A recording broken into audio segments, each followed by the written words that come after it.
pals, how are we? Happy Tuesday or whatever day it is for you. This week I want to do a little bit of reminiscing with you about everybody's favourite time in their life, the teenage years. Because today I want to discuss with you the phenomenon of passing out, more specifically, me passing out. I am a serial hit-the-decker, pass-outer, fainter, and I have some funny tales to tell regarding said passing out. Of course, this chat today comes with a trigger warning. I shall be discussing unconsciousness, piercings, needles, and minor injury. But if these topics are triggering or uncomfortable for you, this is not the video for you, I'm sorry my friend. But, good thing, I have a whole channel filled with other videos that you can go away and kick about and watch some of them that are not related to these topics. And mind and subscribe while you're over there. No, thank you very much. But now that's out the way, back to the matter at hand. I have fainted maybe 3 major times in my life. I'd say it was maybe when I was 13 to 17-ish. And at the time when these things actually happened, it's no nice.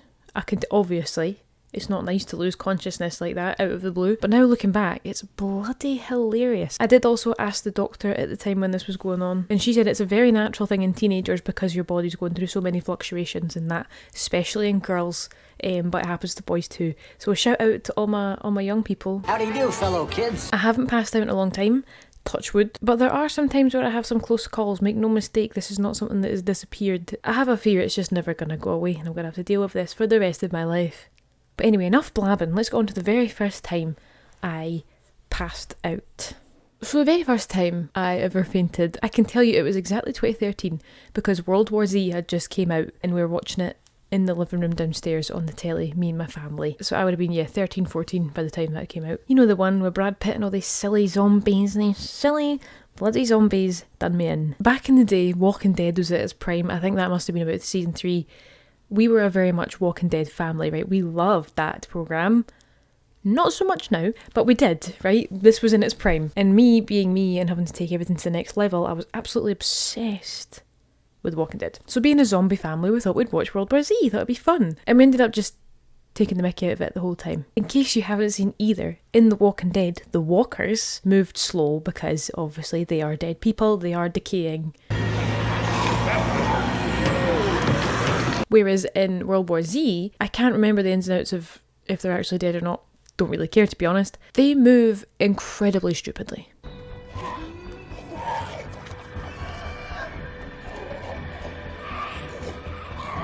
So it's all like jagged and too fast. I don't like it. I don't like it at all, to be honest. And we'd finished watching this film, me, my mum, my dad, and it was all hilarious. And we'd all came back up the stairs because I was like in high school. I was getting ready to go to my bed and go to school the next day. We came up the stairs, funny ha-has. I'm running up the stairs pretending to be one of the zombies, and boom! I hit my elbow. Not even the tip, like the soft bit at the back there. I hit that off the very hard corner of the door frame. My parents are laughing away because, oh, she's hit her funny bone. But I couldn't actually move my arm. It got stuck. I was like this, and then I got stuck. You can't even see, I'm too high up. My arm was stuck like this. And I couldn't move it. And I thought, this is the first bone I've ever broken in my life. And I went and sat down and I was like, Mum, I can't move my arm, oh my God. We were thinking it was either I had broke something or a trapped nerve. Because it wasn't painful, my arm was frozen, which was absolutely terrifying. I thought I'd done like lifelong damage. Sat down on this couch and my mum left for 5 minutes to go and like tell my dad and laugh at me. And I passed away. Well, I passed out, not passed away, Jesus Christ. From my perspective, I don't remember actually like passing out. But I just like slipped into a dream. Every time I've passed out, I've slipped into a dream, by the way. That just kind of happens because your brain's still kind of awake. It's not like a proper deep sleep. So with these awful zombies on the brain, I had zombies on the brain in my sleep. And I was being mauled by them. Brad Pitt was trying to like shake me awake. And I was being like overrun by these zombies and they were climbing all over me and ripping me to shreds. And then there was this very like loud screaming coming from behind me. And when I woke up, it was me screaming. So from my mum's perspective, who's went out the room, she's turned round. I was out for maybe like 30 seconds, by the way. It really wasn't long at all. She's looked over and then I was all slumped over. And she's obviously started panicking. She's came over and tried to shake me awake, but in my dream that's been like Brad Pitt. And then I've just sat back up, bolt upright and started screaming and crying. And she was like, oh my God, what is actually wrong with you? And I was like, I don't know. I don't know what happened there. Screaming, crying, and then my arm was fine. I woke up and it was just like, well, hey, back to normal. Nothing happened. Not even painful. Explain that one for me, please. I don't know what happened with that. I don't know what caused it. I think it must have been I've hit my elbow in a funny way and it's caused a trapped nerve or something, that my body's first response was to just go, uh-oh, and crumple, which is now my defense mechanism for anything. Anything goes wrong and I just crumple. Still conscious, I just hit the ground and curl up into a ball and cry. So to be honest, nothing's really changed. The second time I ever passed out, my most embarrassing, actually, now that I think about it, yeah. It was the summer of 2015, so I would have been 16. Ho ho. And I was in the middle of Salou on a family holiday. Not just my family, it was also with my dad's pals and all of their whole families and kids and stuff. And this was prime emo days for me, right?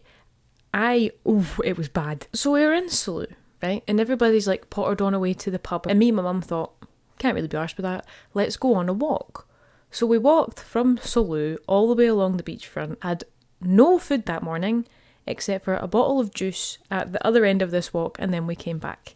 I had nothing to eat the entire day in the scorching sun of Salou. So we're back in this wee sports pub, right? And everybody's laughing, heeing and hawing, and next door happens to be a tattoo shop. And obviously they'd all been sitting there half peeved for a while, and a bunch of the dads, or granddads, some of them were quite old, they decided that they wanted to go and get tattoos from this place next door, including my dad. There was also like a bunch of the younger kids, but they were getting their ears pierced for the first time. They'd never had that done. The dads were getting tattoos, and my mum dared me to get my nose pierced. I'm a wee shy, fearedy person, right? I wanted to get this done for ages because, not gonna lie, I saw Jamie Campbell Bower had his nose pierced and I thought that looked so cool and I'd always wanted it. And as you can see, your girl carried on through. My mum now admits that she did not expect me to actually go through with that, but you know, shite bag if you didn't. All the younger ones, they were into like their One Direction and stuff at the time because they were still kicking about. And then I walk in, hair literally like covering my face, the eyeliner out to here, and a ripped Black Veil Brides t-shirt on, which I still have, by the way. Wait now. I was wearing this exact Black Veil Brides t-shirt. So as you can imagine, little me walking into a tattoo parlour for the very first time in my life, I felt very welcome there. So I'd signed all the wee forms and my mum had signed the parental form or whatever it is, and I went through and boop, there you go, voila. And I remember she was like, oh, breathe in, the usual way that they do it, just breathe in, breathe out, bush, through it goes. And I was like, oh, that was quite sore. She had left the needle like in my nose, like here, right? And she just walked away. And I was like, this is really disturbing. Like this, looking at my nose, like, oh my God, I hate that. If you've had a piercing before, you know what I'm talking about, when they pull the needle out but put the actual piercing in and it's like, whoo, even thinking about it makes me feel rotten. And she was like, just sit there for 5 minutes. And I was like, cool. I did not wait for 5 minutes. I got up and I walked through. This woman and her screaming child came in because she wanted a big thigh piece done on her holiday. So I could hear that behind me going on, that commotion. And I'm speaking to this woman while we're paying and whatever, and she's giving me this little slip of paper and telling me how to clean the piercing and stuff like that, all the usual aftercare. And I'm looking at her and I'm like, she's getting further and further away. My vision and consciousness just went like shoop out the back of my head. And that's the last thing I remember. And then I hit the deck, the lovely, lovely cooling tiles of a Salou tattoo parlour floor. Meanwhile, I had a very pleasant dream. It was like a little cartoon scene of little like boats on sticks, like a little play kind of, and like little puppet displays. But the soundtrack was very specific, right? I was obsessed with like Markiplier, Jacksepticeye, PewDiePie in those days, right? When they were like green, red and blue, whatever. I could just hear PewDiePie swearing in Swedish over and over, like bloody helvete and all that. Bloody helvete! And then I opened my eyes and I could see a shining light in front of me, right? And I was like, oh my God. Oh my Christ, I've actually died this time. And then as I slowly opened my eyes, I realised, oh, I'm on the ground. What I thought was a gleaming light was my dad's pal's shiny bald head glowing in front of me with the sunlight. And of course hilarity struck. Everybody was worried, but then everybody was laughing at me. I was the butt of the joke for the rest of the holiday. But I got it done. It's done and it's been there for years and it's not coming out because it caused me so much pain. Oh, but also while I was out, right, my mum described the full scene to me. I was out for like a minute this time. I was speaking to this woman and my mum said she just saw me tip back and then she heard a crunch when I hit the ground, which she thought was my skull, but it was actually my phone screen. Which is it was broken, but I'd rather my phone was broken than my actual skull. But I didn't hit the ground straight on. I fell on the wee ginger screaming boy in the pram behind me. full force of a 16-year-old girl falling on a 2-year-old. So then his mum's kicked off, screaming. He's started screaming louder. I am passed out cold on the deck. My dad was literally getting stabbed in the arm, couldn't come and help. So his pals tried to pick me up, but obviously I'm just dead weight and he can't lift me up because he's half drunk. So they've just left me on the cold tiles. And then I woke up. And then the wee woman behind the counter came over. She was lovely. Such a cool little like pixie cut Spanish alt girl. And she came over and she was like, oh yeah, this happens all the time. You didn't think to bloody tell me? It's done now. And it was fun while it lasted. And I got made fun of for the rest of the holiday, but it's fine. It's fine. So, the third and final time of me passing out. I say passing out this time because this was the first time I was able to stop it. And this time was at the doctor's. In Scotland, I don't know, I think England's probably the same. When you get to a certain age at school, you get vaccinations at certain points. You have your first set of vaccinations, which I was fine and dandy for. Second round of vaccinations, I refused to get it done at school because I didn't want the embarrassment of passing out in front of my entire school year. So I went to the doctor's and got it done instead. Obviously being a doctor, she knew how to kind of deal with that. So she laid me flat on her doctor's bed and then she like lowered me so that my head was lower than my feet because she said that helps the blood to not run out of your brain.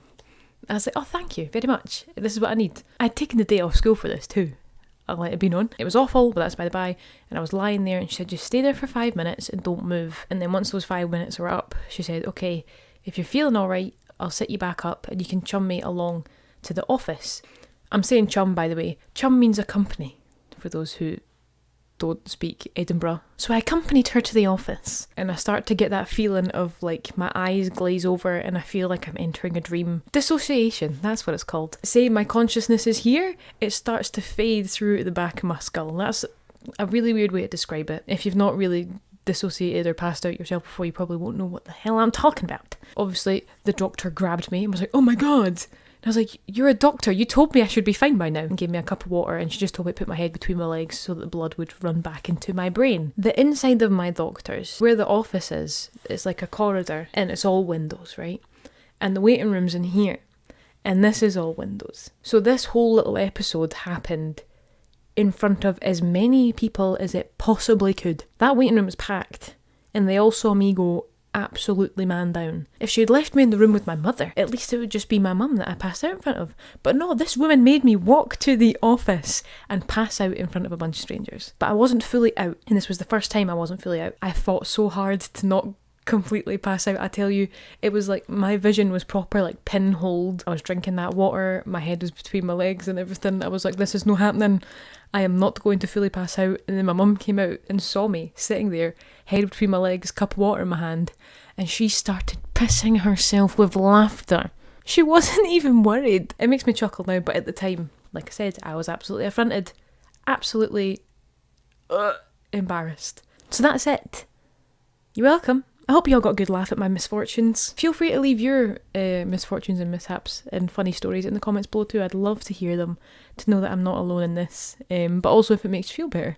Because, you know, sharing things makes everybody feel a bit better. I've also left all my links in the description box down below to all my other social medias, including my Discord and my Twitch. I stream on Twitch once or twice a week. Also, don't forget to like and subscribe if you enjoyed this, and if you didn't enjoy it, like and subscribe anyway, because life is too short. Tatty bye, my lovelies, and I shall see you all next Tuesday.